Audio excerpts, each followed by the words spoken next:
Here's an expanded version of Part 1 in approximately 950 words, focusing on a human-centric narrative with engaging content. The night sky above New Terra crackled with an unfamiliar tension. Hyun Park stood on the observation deck of Outpost Epsilon, his weathered hands gripping a steaming mug of coffee. The colony's atmospheric sensors had been picking up strange energy signatures for weeks, but tonight felt different. In the valleys below, colonists went about their evening routines. Hydroponic farms hummed with soft lighting. Automated agricultural robots moved between rows of genetically modified crops, and children played in the secure biodomes. New Terra was humanity's latest frontier, a harsh but promising world on the edge of explored space. A sudden burst of quantum shift radiation caught Hyun's attention. The massive holographic display flickered, revealing a constellation of alien vessels emerging from faster-than-light travel. Their design was unlike anything in human archives, crystalline structures that seemed to bend light around their hulls, pulsing with an ominous blue-green energy. "Control, are you seeing this?" Hyun's voice remained calm, decades of military training keeping his composure intact. The communication officer, Ji-yoon, responded immediately. Her fingers danced across quantum-linked interface panels. "Confirmed, Captain. Multiple unidentified vessels. Configuration doesn't match any known stellar cartography records. The Xelnaga scout fleet wasn't just approaching, they were studying." Massive sensor arrays extended from their ships, probing New Terra's atmospheric composition, geological structures, and orbital patterns. Each movement was calculated, precise, like predators analyzing prey before an attack. Inside the lead vessel, Captain Kral of the Xelnaga analyzed human communications. Their translation algorithms worked overtime, decoding radio frequencies, digital transmissions, and satellite communications.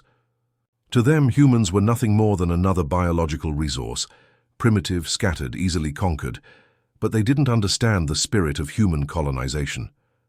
New Terra wasn't just another planetary settlement. It represented humanity's resilience, their ability to transform hostile environments into living, breathing ecosystems. Every colonist here was a pioneer, selected not just for technical skills, but for psychological strength and adaptability. Hyun remembered his recruitment briefing. "We're not sending soldiers," the mission director had said. "We're sending builders, dreamers, survivors." The first wave of Xelnaga reconnaissance drones descended, silent, deadly, designed to gather initial reconnaissance. They expected no resistance, no challenge. They were wrong. As the drones approached, the colony's outer perimeter, automated defense systems came online, not with weapons but with sophisticated electronic countermeasures. Quantum-encrypted signals began dancing around the alien technology, creating complex interference patterns. That confused their scanning mechanisms. Ji-yoon's voice carried a hint of excitement. "They're trying to scan us, but our adaptive encryption is giving them problems." Hyun allowed himself a small smile. Humanity's greatest weapon had always been innovation, the ability to turn limitations into strengths. The Xelnaga vessels began repositioning, their crystalline structures shifting like living mathematics. Each movement calculated, each adjustment a testament to their technological superiority. They believed they were witnessing a simple reconnaissance mission. They didn't know they were walking into a trap. In the underground research facilities, scientists like Dr. Su Jin were already analyzing the initial sensor data. Quantum computers processed alien technological signatures, mapping potential weaknesses, understanding their communication protocols. "They think we're primitive," Dr. Su Jin muttered, her fingers racing across holographic interfaces. "But primitive doesn't mean defenseless." Colonists continued their evening routines, unaware of the massive technological chess game happening above their heads. Children played, farmers monitored crop yields, maintenance robots repaired infrastructure. Life continued, uninterrupted. The Xelnaga would soon learn that humanity's true strength wasn't in their weapons, but in their ability to adapt, to transform, to survive. As the alien vessels completed their initial scanning pass, something unexpected happened. The colony's defense systems didn't just block their scans. They began sending back carefully crafted data packets. Misinformation, technological breadcrumbs that would lead the Xel'Naga exactly where humanity wanted them. The first encounter was about to become something far more interesting than a simple reconnaissance mission. Hyun took another sip of his coffee, watching the alien vessels dance across the night sky. First contact was never simple. But humanity had never been good at playing by anyone's rules but their own. End of part 1. Would you like me to proceed with the next part of the story? The silence shattered with a thunderous roar. Alien dropships burst through New Terra's atmosphere, their crystalline hulls cutting through clouds like razor-sharp blades. Lieutenant J. Kim watched from the underground command center, his hands steady on the tactical interface. These weren't ordinary invasion ships. The Xel'Naga deployment. Vessels looked like living machines, organic metal that seemed to breathe and pulse with an internal rhythm. Each ship carried specialized assault units, biomechanically enhanced warriors, designed to crush resistance in minutes. But New Terra wasn't just another colony. It was a fortress disguised as a settlement. The first wave of dropships targeted the outer agricultural zones. Colonists had been preparing for this moment their entire lives. Instead of panic, there was calculated movement. Automated defense systems emerged from seemingly innocent terrain. Camouflage turrets rising from crop fields, underground tunnel networks activating like a complex nervous system. Farmer G1, who looked like a simple agricultural worker, was actually a former special operations tactical expert. As alien troops began their ground deployment, he activated a series of electromagnetic pulse generators hidden within irrigation systems. The ground beneath the alien troops began to transform. Robotic agricultural machines suddenly changed purpose. Harvest robots became mobile defense platforms. Drone crop monitoring systems converted into jamming units. The entire colony was one massive, breathing defensive mechanism. The Xel'Naga assault teams found themselves in a nightmare of technological adaptation. Their advanced sensors couldn't distinguish between farming equipment and weapon systems. Every piece of infrastructure became a potential threat. "They're using our own technology against us," muttered the alien commander, his multifaceted eyes scanning the rapidly changing battlefield. Underground, Dr. Su Jin's research team was working at lightning speed. They intercepted alien communication frequencies, creating complex algorithmic responses that confused the invading forces. Each transmission was a puzzle, each signal a potential trap. Orbital defense platforms disguised as communication satellites began their silent activation. They weren't massive weapon systems, but intelligent defensive networks that could adapt in milliseconds. The colony's entire infrastructure was one massive living defense mechanism. The Xel'Naga had expected a simple conquest. They found a hornet's nest. J. Kim's voice remained calm over the colony's communication network. Defensive protocol firewall activated. All units maintain current positions. Colonists moved with precision. Families had practiced these evacuation and defense scenarios for years. Children were smoothly transported to heavily fortified underground shelters. Medical teams prepared emergency response units. Every citizen was part of the defense strategy. The alien troops discovered that every inch of terrain was a potential threat. Irrigation channels became kill zones. Farming equipment transformed into defensive platforms. The very landscape seemed to fight back. One of the Xel'Naga commanders realized too late they weren't fighting a military. They were fighting an entire ecosystem designed to survive. Robotic defense units emerged from hidden positions. They weren't massive war machines, but adaptive systems that could reconfigure themselves instantly. A harvesting drone could become a jamming platform. An agricultural sensor could transform into a precision targeting system. The first hour of invasion became a technological ballet of destruction and adaptation. J. Kim watched the holographic displays, each movement calculated, each response precise. The colony wasn't just defending itself, it was learning, adapting, transforming the very concept of resistance. The Xel'Naga had expected a simple harvest. They found a war where every crop row was a trench, every farming robot a potential weapon, and every colonist a potential warrior. The initial strike was about to become something the alien confederation would never forget. End of part 2. Would you like me to continue with the next part of the story? The research complex beneath New Terra pulsed with an electric intensity. Dr. Su-Jin stood surrounded by holographic projections of alien technology, her team working with a frenzied precision that bordered on inspiration, captured Zelnaga technology, lay dissected across quantum-sealed examination tables. Each component was a puzzle, each circuit a potential breakthrough. The aliens had brought their most advanced weapons, expecting total victory. Instead, they delivered the keys to their own potential defeat. "We're not just analyzing," Su-Jin muttered to her lead engineer Huan. "We're rewriting the entire technological rulebook." The Zelnaga neural communication network was their greatest strength and ultimate vulnerability.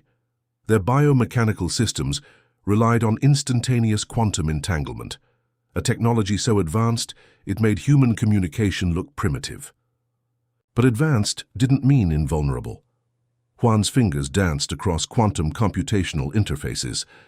Alien encryption codes were being systematically decoded, their complex algorithmic structures unraveled line by line.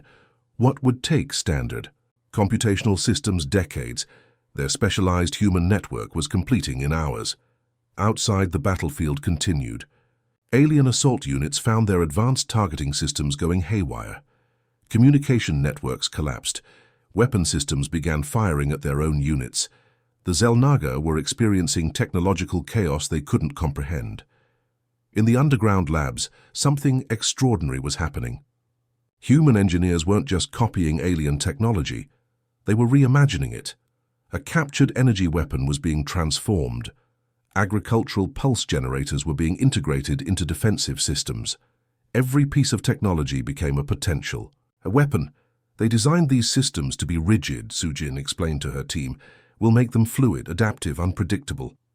The first prototype emerged, a hybrid weapon system that could shift between communication jamming, energy disruption, and targeted electromagnetic pulse. It wasn't just a weapon, it was a technological chameleon. Alien commanders monitoring the battlefield couldn't understand what was happening. Their perfect invasion was falling apart, not through military might, but through technological innovation. Robotic defense units began showing unprecedented behavior.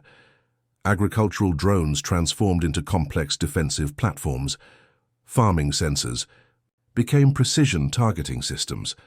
The entire colony was becoming a living, breathing technological organism. Deep within the research complex, quantum computers were doing something unprecedented. They weren't just analyzing alien technology, they were predicting its next evolutionary step. Each alien system was being mapped, understood, and ultimately prepared to be defeated. Huan discovered the critical breakthrough. The Zelnaga's quantum communication network had a fundamental weakness. It assumed perfect information transfer. By introducing subtle mathematical inconsistencies, they could create massive systemic failures. "We're not just fighting," Su-Jin told her team. "We're rewriting the rules of technological warfare." The first test came quickly. An entire squadron of alien assault vehicles simply stopped functioning. Their advanced systems collapsed, victims of carefully introduced computational viruses. The Zelnaga watched in horror as their most advanced technologies became useless. Orbital defense platforms, originally designed for communication and weather monitoring, transformed. Satellite networks became precision weapon systems. Communication relays turned into complex jamming platforms. What the Zelnaga saw as a simple colony, humans saw as a blank canvas of technological potential. Every captured alien device became a lesson. Every technological component, a new opportunity. The humans weren't just defending, they were evolving their entire technological understanding in real time. The battlefield was no longer about who had the most advanced technology.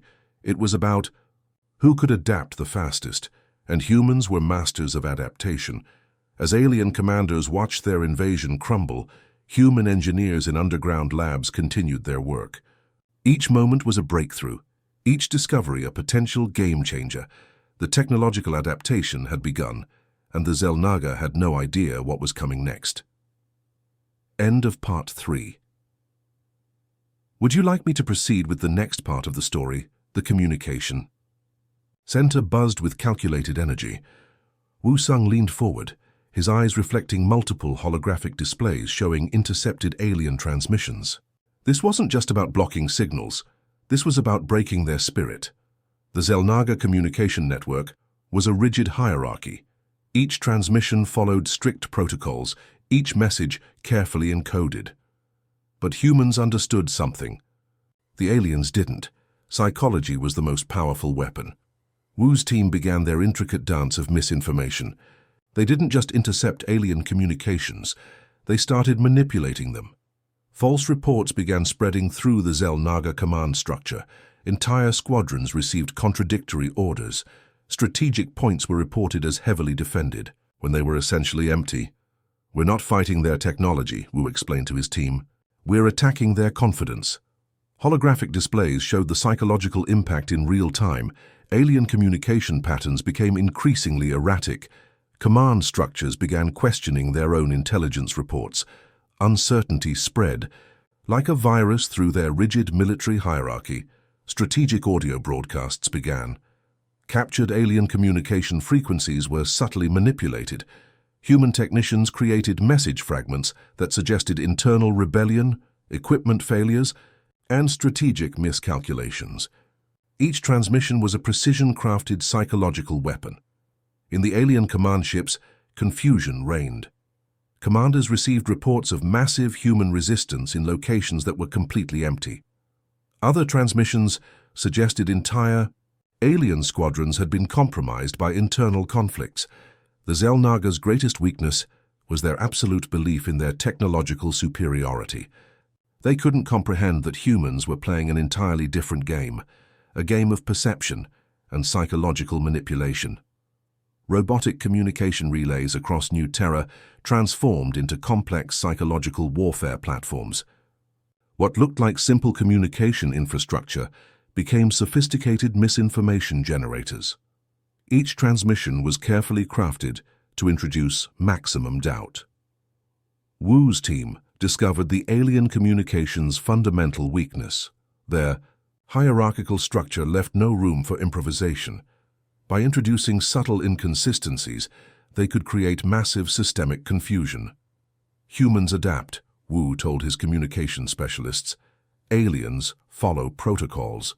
Captured alien communication devices were systematically reverse-engineered, not to understand their technology, but to understand their psychological limitations.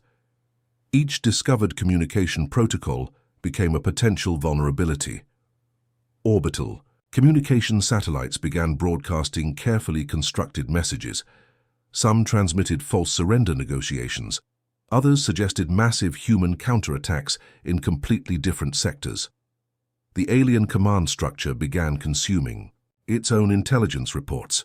The psychological warfare wasn't about destroying the enemy, it was about making them destroy themselves. Alien squadrons began receiving conflicting retreat orders. Some units thought they were advancing, others believed they were surrounded.